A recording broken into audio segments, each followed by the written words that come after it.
Whether you win or lose. All right, let's get started. Okay, next variance. Yeah. 240336, Andretti Global headquarters and Fishers. This one has 3 variances. We did not have an issue with the third C, which is request to allow a portion of the second floor storage area to have travel distance of 264 feet and go 250. A has to do with the tabulary values for to be construction for A occupancy, accessory A occupancy. And then B has to do with the smoke and heat vent for a building over 50,000 square feet. Although those 2 variances we've seen before, what makes this unique is the where it's located. If you look at the floor plan, this building is quite large and it has many different occupancies in it, and we haven't quite seen it like that. Brent Sankar, TM Consultants. So yes, this is a 2-story building, 423,578 square feet of total floor area. Right now, it's just the current racing series. They've been working on F1, but that's going to be delayed for several years, it looks like. The building was actually going to be quite a bit bigger. So the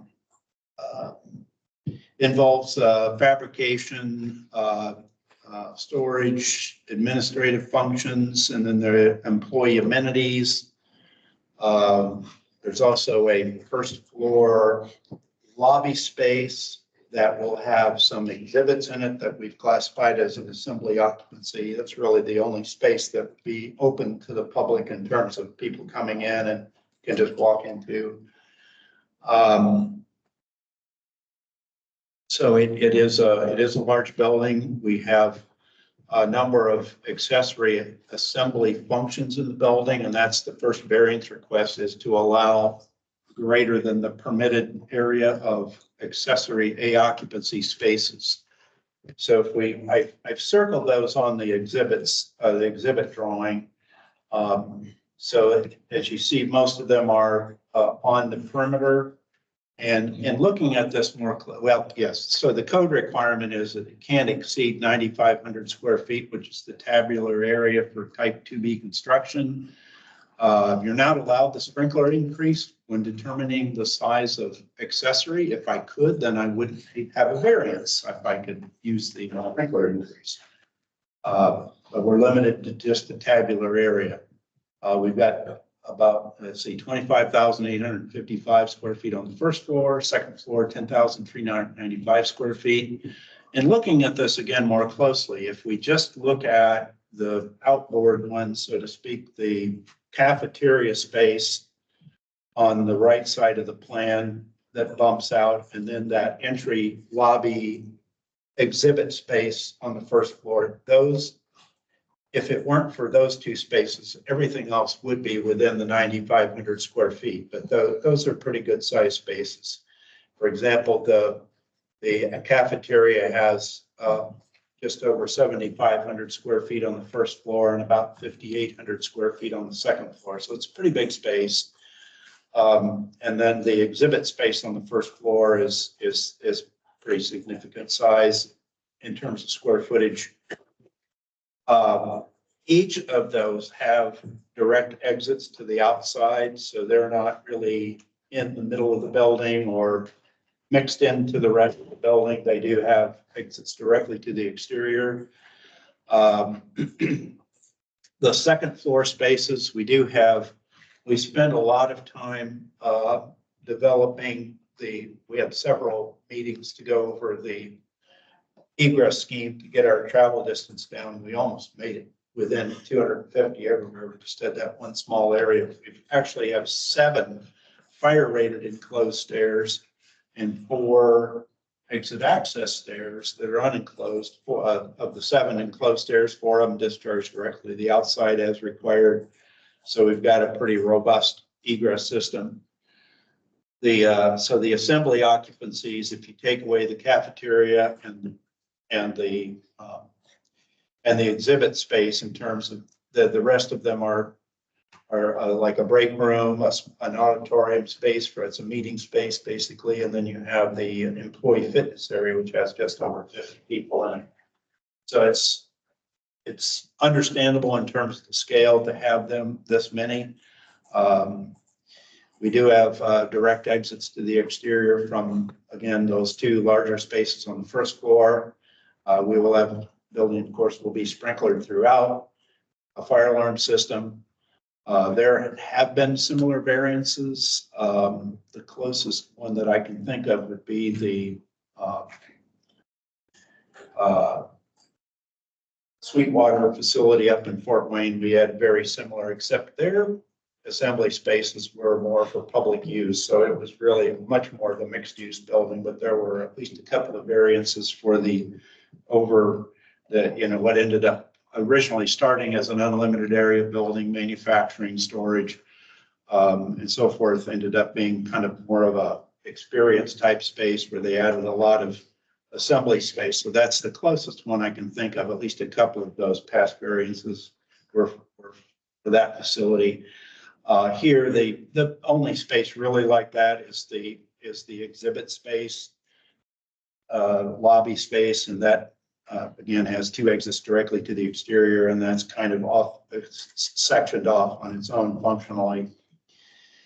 So we're requesting this variance based on of the assembly occupancies really being more about, it's a function of just being in a much larger building. Again, if we could take the sprinkler increase, we wouldn't need a variance, but it's very clear, the code is clear that you're limited strictly to just the tabular area amount when tabulating your accessory occupancies in an unlimited area building. I make a motion to approve A, B, and C. It's gonna be a state-of-the-art building, right? Oh, yeah. It's very impressive. We walked through their existing facility and always thought that one of these places would be like walking into a auto shop or something. Not. It is extremely high tech. It's super clean. It's amazing. The one on Zionsville Road? Yeah, Yeah, it's pretty cool. yeah. It's stunning, really. I'm not a gearhead, but it was impressive.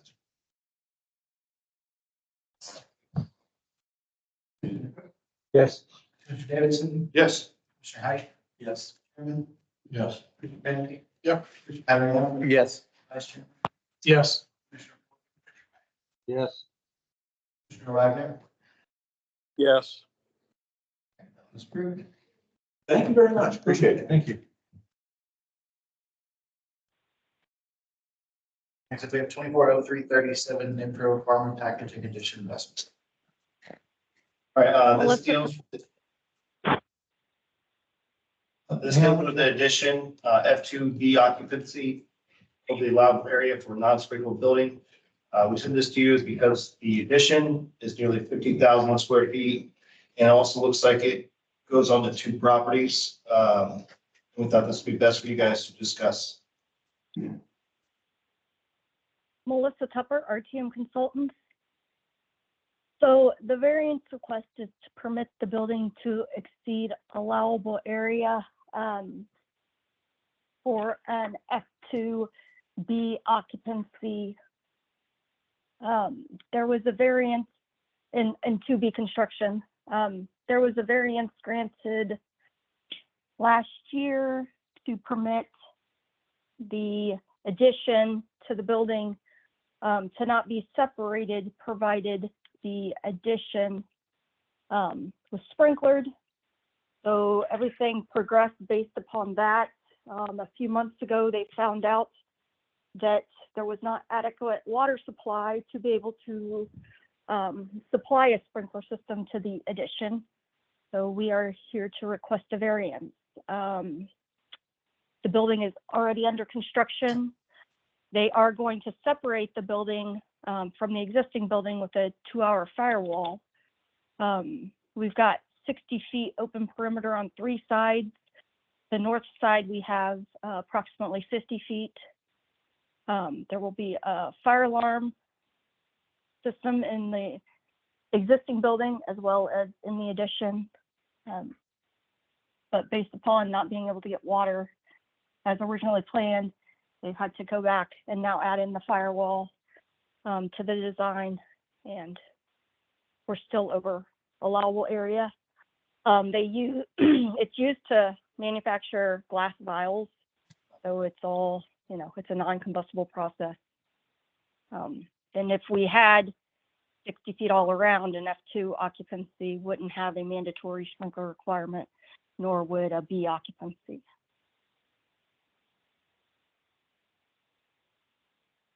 So the trade-off was that they were going to sprinkler the addition so they didn't have to separate it from the existing building.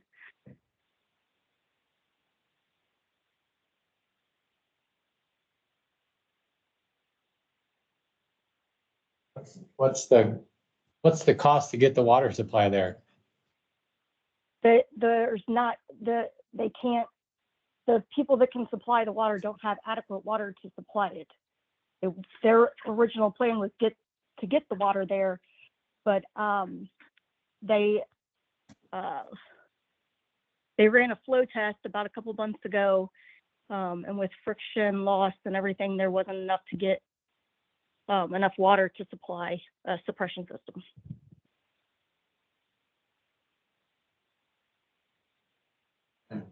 Tanks or anything?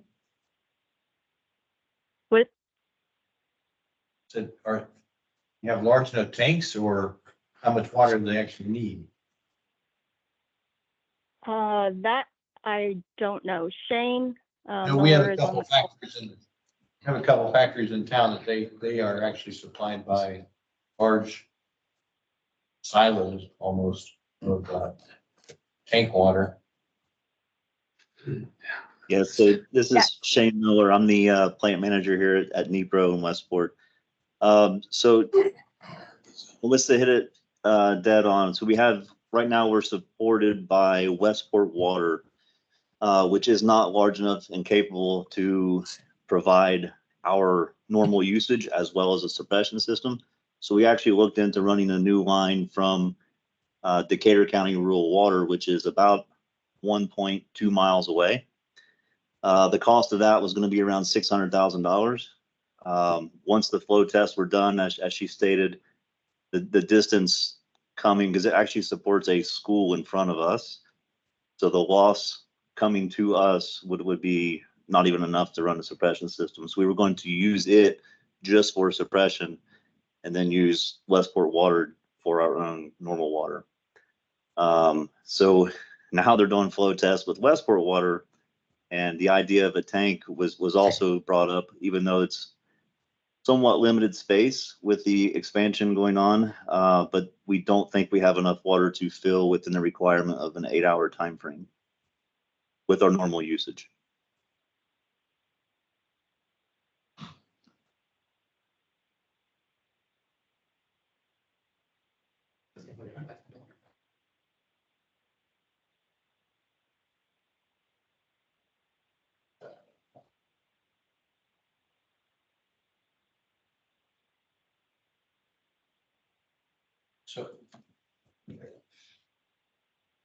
So they're not sure if they can fill a tank, or they cannot fill a tank? Based on the numbers they have currently, they cannot. They were supposed to come out here and test it at our meter, and I don't think that has been completed just yet. But yeah, they're very limited in the town of Westport, to say the least. And right now the numbers are showing that likely not, because they can't turn up any pressure or anything because the age of the pipes. Who breaks ground on a construction project this large without confirming your flows first? To know that you can do this. I mean, what if you didn't have enough water supply to do your manufacturing? Well, we know we have the water supply for the manufacturing itself. It's a fixed, kind of a fixed number. Now, to your point, yes, we thought with the supplementation from a secondary source water provider, there would be enough there. And the initial, I guess, design was showing that it was. And then upon the test, we hired Ari Rismeyer and then Midwestern Engineering, who actually ran the flow test to see. And then we even went back to see if we can run an 8-mile line back to a larger pipe. And even then we still can't get the flow. So yes, it certainly was a failure on the planning stage. So, is there anything from the? Cannot. Why? Well, obviously, if they did a flow test. I mean, They can't, something in print? there's nothing that we're given. It's just that the utility can't provide the water. Looks like on the north side of the building, they don't have fire apparatus access either. Code required. So everything would have to be trucked in. Or it was fine. Or trucks. Yeah. Well, if we had 10 more feet to our north property line, the building could be unlimited in area and not sprinklered. If you're building 10 feet. Talk to the farmer on this big old field right Well, there. in hindsight, that would have been a good idea, but the plan was to sprinkler it.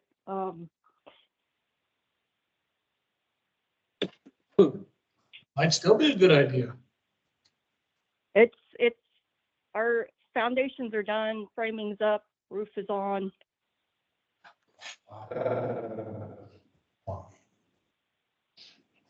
You guys I mean, have they got their, an actual site plan for this project? Excellent motivation. I follow that.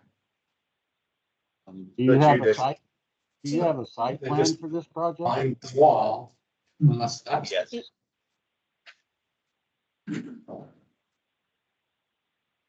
the one that I was provided was included. So is it Just just the more- addition that's 50 feet off or the entire existing building is 50 feet off? The existing building, if you look at the very first drawing, the expansion, the addition, they put 12 feet further to the north of the existing building. So it looks like that would be, they would have the 60 feet for the existing. That there's a bump out near the front. Existing building. Yeah, the Oh, the stick out on the north end is essentially a ramp that comes down from the tunnels that we're putting below the surface.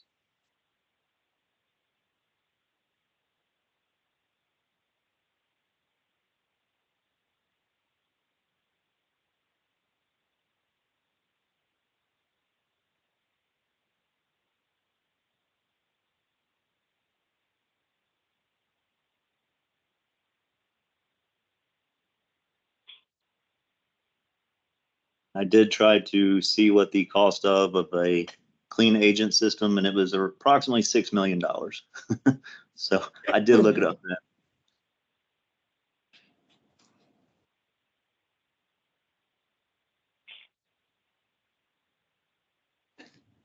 I guess when you started construction, you had to have a set of site plans, which we don't have to look at to see what your original intent was. For the site utility plan, if you can hear me. Right. Yeah, that's more or less all housed through the contractor. I can certainly provide. I just don't think there's enough information here to make a decision. Right. What's the fire department? What's their input in that area system?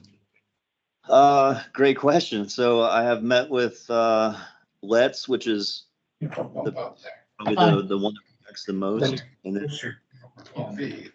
You self-imposed all your issues. Me personally, I need to see something in print from the local fire department, whether it's probably a volunteer, isn't it? yes, both of which are Westport and Let's. They were both in the meetings with Decatur County Rural Water, Westport Water, Midwestern Engineering, Ronabon Construction, and R.E. Grismer, and myself.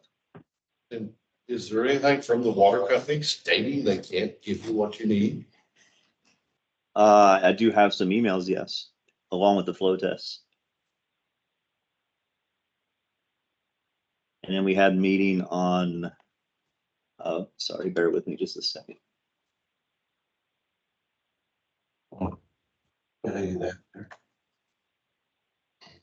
No, those are still Not 30 feet of the road. on. All they got just a drawing, so trying to set up and sort of for weather. And provide everything else.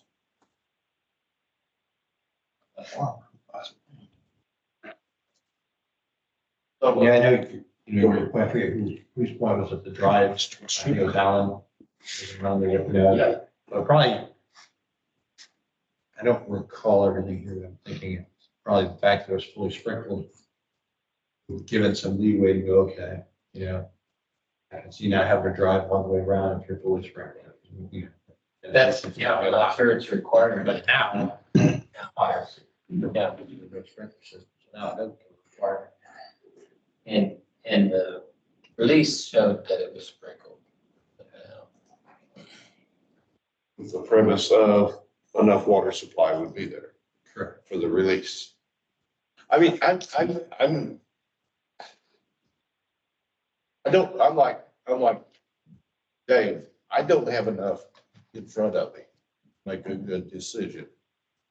Or the documentation from the water company, the fire department.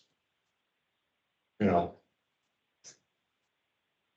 You know, I rode around the building, can you buy? Yeah. Yeah. Yeah. This is a self-imposed problem. Because you're building out there, you would do more tests, you should do more tests, you should question those things, the engineers would question it. Seems like construction just kept going without really. Yeah, it's unfortunate. It is very unfortunate, but I don't know why we just give a variance just because of that. Unless they can show other things. Yeah. the only thing on the table is a 2-hour. Yeah. I'm not comfortable with that. I mean, I'm. No, I feel for them. I mean, you know, it's the sprinkler system would have been key to this whole thing. Is there even enough room left to put a rain from the building? Finances. Well, if they buy the land, then their variance problem goes away. They can buy the land, they can go purchase an easement to get a road around. There's things they can do. And it will be less expensive as running a water line. Yeah. Yeah. Okay. More well. Or positive. Yeah. How much is water? Yeah. Melissa, do you want us to vote today or do you want to table this a month to get more information? We'll table it. Move to table. Second. I mean, like I say, you're aware of what I'm looking for. I just, that helped me wrap my brain around it. We need something from the water company, fire department. I need something in front of me. Then they're talking about these fire route around the building. If you get a tank, they can bring. Yeah. Pay somebody to. I mean, you know, I mean, obviously the city can't build it, but they can pay someone else to come out there and. Yeah. Take a lot of trips, but yeah. I mean, that's where I'm thinking. I'm guessing the city could fill it over time too. You just can't fill it all. Yeah, they just. Just can't fill it all at once. Right. Yeah. Yes. Commissioner Cook, Yes.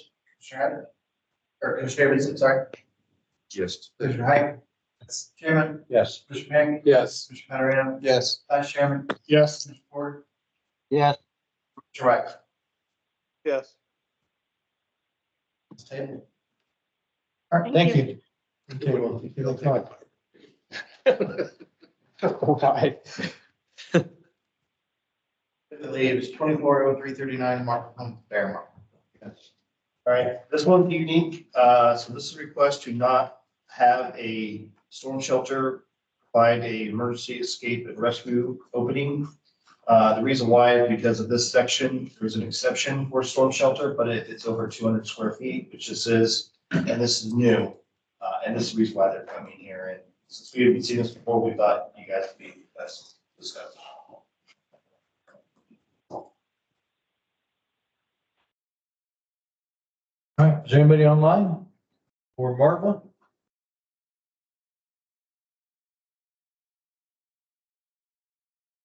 Is there anybody online for Marvel Home in Fairmont?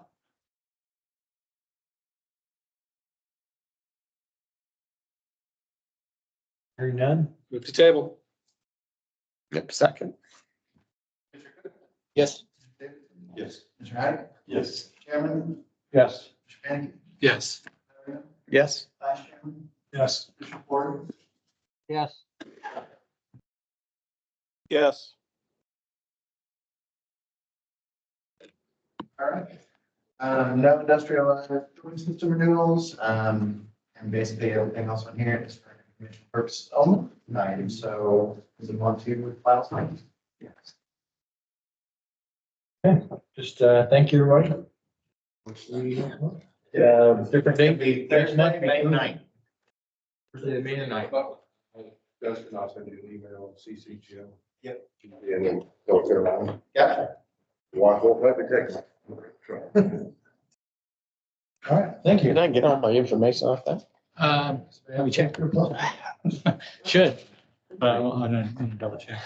Ask you to do us a favor to leave the meeting for all of us, like maybe a couple of things before we have this. Yeah, so that's to, on an email, you can send an email list. First we should notice it. And I texted him, and I wasn't here, and I'm like, did I miss something? When I said, I was like, I swore.